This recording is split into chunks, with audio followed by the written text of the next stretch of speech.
मार्च 2016 Seoul, south Korea. दुनिया का सबसे मुश्किल बोर्ड गेम गो खेला जा रहा था। एक तरफ था दुनिया का वर्ल्ड चैंपियन इंसान ली सेडोल और दूसरी तरफ थी गूगल की बनाई एक मशीन अल्फा गो। गेम के बीच में मशीन ने एक ऐसी चाल चली जिसे देखकर पूरी दुनिया के साइंटिस्ट के रोंगटे खड़े हो गए। इस चाल को नाम दिया गया मूव 37। ये चाल किसी इंसान ने अल्फा गो मशीन में प्रोग्राम नहीं की थी। ये चाल गो गेम के 2500 साल के इतिहास में भी कभी किसी ने नहीं खेली थी।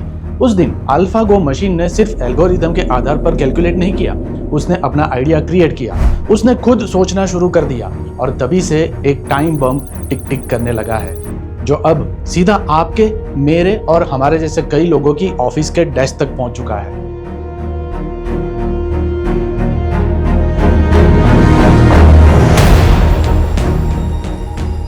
नमस्कार और जय हिंद। एआई वर्सेस ह्यूमन का एक वीडियो हमने कुछ समय पहले बनाया था। वीडियो में समझाया गया था कि क्या होगा अगर हमारा सबसे बड़ा आविष्कार आर्टिफिशियल इंटेलिजेंस ही हमारा आखिरी आविष्कार बन जाए। अगर आपने वो वीडियो अभी तक नहीं देखा है तो उसे जरूर देखिए, वीडियो लिंक डिस्क्रिप्शन में दिया गया है। अब उसी वीडियो के संदर्भ में हम आगे बढ़ते हैं इस वीडियो में। सवाल ये नहीं है कि एआई आपकी नौकरी लेगा या नहीं, सवाल ये है कि एआई वर्सेस ह्यूमन की बिसात बीत चुकी है।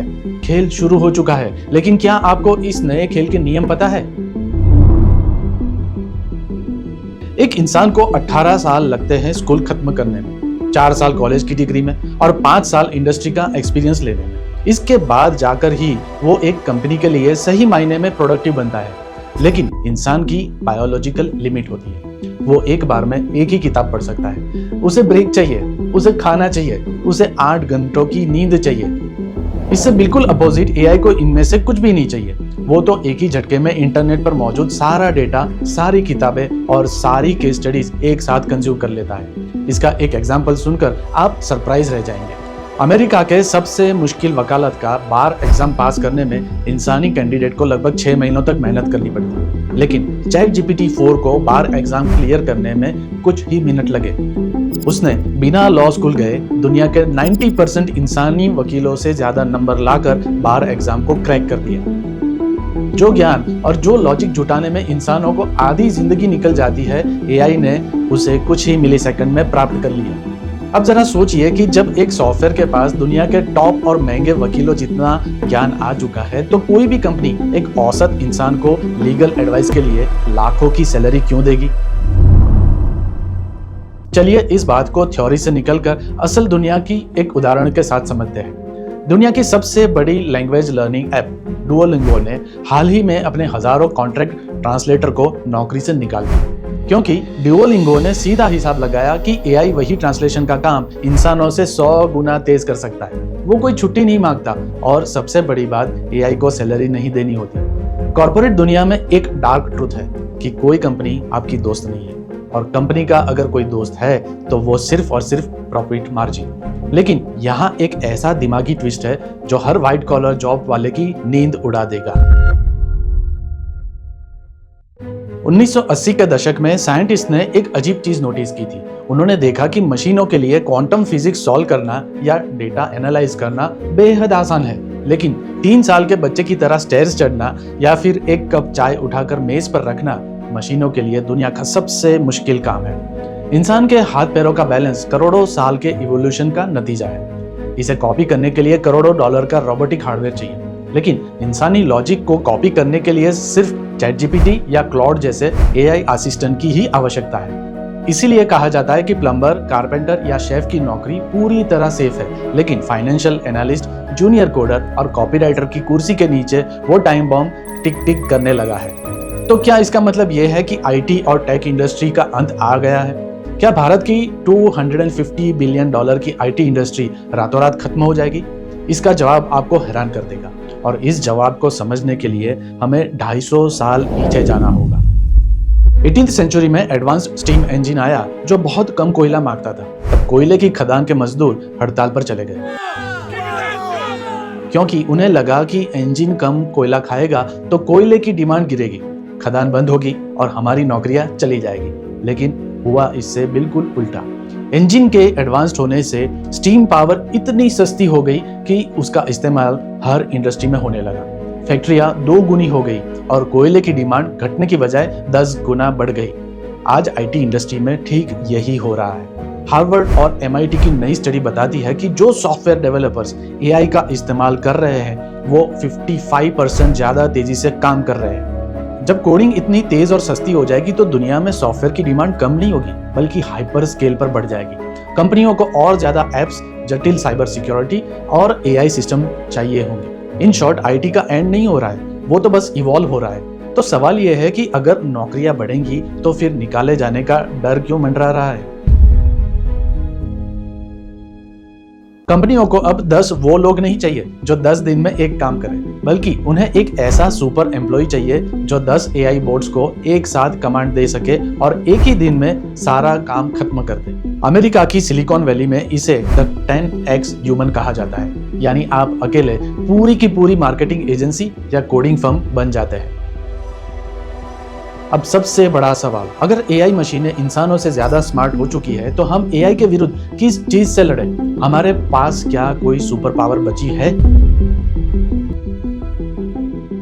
जरा सोचिए कि एक मशीन से बनी डिजिटल घड़ी एकदम सटीक समय बताती है, फिर भी लोग हाथ से बनी रोलेक्स के लिए 10 लाख रुपए क्यों देते हैं? क्योंकि वो मात्र रोलेक्स की ब्रांड का पैसा नहीं दे रहे, वो इंसानी मेहनत, स्पर्श, कारीगरी और अनुभव, इन सब का पैसा दे रहे हैं। तो ये है ह्यूमन पावर। आर्टिफिशियल इंटेलिजेंस आपको एक बेहतरीन मेडिकल रिपोर्ट बना के दे सकता है, लेकिन वो किसी मरीज से इमोशनल टॉक नहीं कर सकता, उसकी तकलीफ नहीं समझ सकता, उसे हिम्मत या दिलासा भी नहीं दे सकता। यहाँ भी ह्यूमन पावर एआई मशीन से सुपीरियर है। आर्टिफिशियल इंटेलिजेंस एक परफेक्ट लीगल कॉन्ट्रैक्ट लिख सकता है, लेकिन कोर्ट रूम में जज के सामने जज्बात के साथ अपना मुद्दा पेश नहीं कर सकता। यह काम सिर्फ और सिर्फ एक काबिल वकील ही कर सकता है। वर्ल्ड इकोनॉमिक फोरम साफ कहता है कि आने वाले दशक में डिग्रियां कागज के टुकड़े रह जाएंगी। अगर आपको इस एआई इकोनॉमी में गुलाम बनने से बचना है और मालिक बनना है तो आपको इन 3 ब्रह्मास्त्रों को समझना होगा। सबसे पहला अस्त्र है क्रिटिकल थिंकिंग। एआई आपको करोड़ों डेटा पॉइंट्स का जवाब दे सकता है, लेकिन सही सवाल क्या पूछना है यह सिर्फ इंसान तय कर सकता है। मई 2023 में अमेरिका में 2 वकीलों ने एक केस जीतने के लिए अपनी रिसर्च चैट जीपीटी से करवाई। एआई ने उन्हें बड़े शानदार पुराने केस निकाल कर दे दिए, जिसे वकीलों ने जज के सामने पेश कर दिया। लेकिन ट्विस्ट क्या था?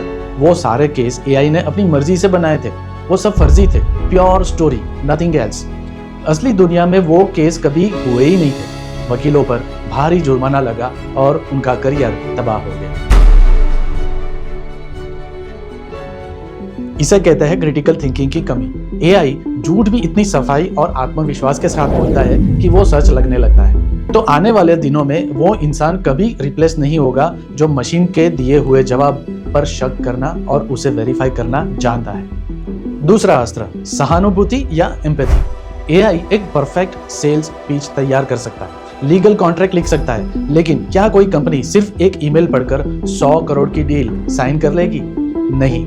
हार्वर्ड की रिसर्च कहती है कि व्यापार और फैसले डेटा पर नहीं होते, भरोसे पर होते हैं, और भरोसा कोई सॉफ्टवेयर कोड नहीं है, ये एक बायोलॉजिकल रिएक्शन है। तो यूं मान लीजिए कि ह्यूमन ट्रस्ट यानी इंसानी भरोसा और ह्यूमन टच यानी इंसानी स्पर्श एआई दुनिया में सबसे पावरफुल अस्त्र बनने वाला है।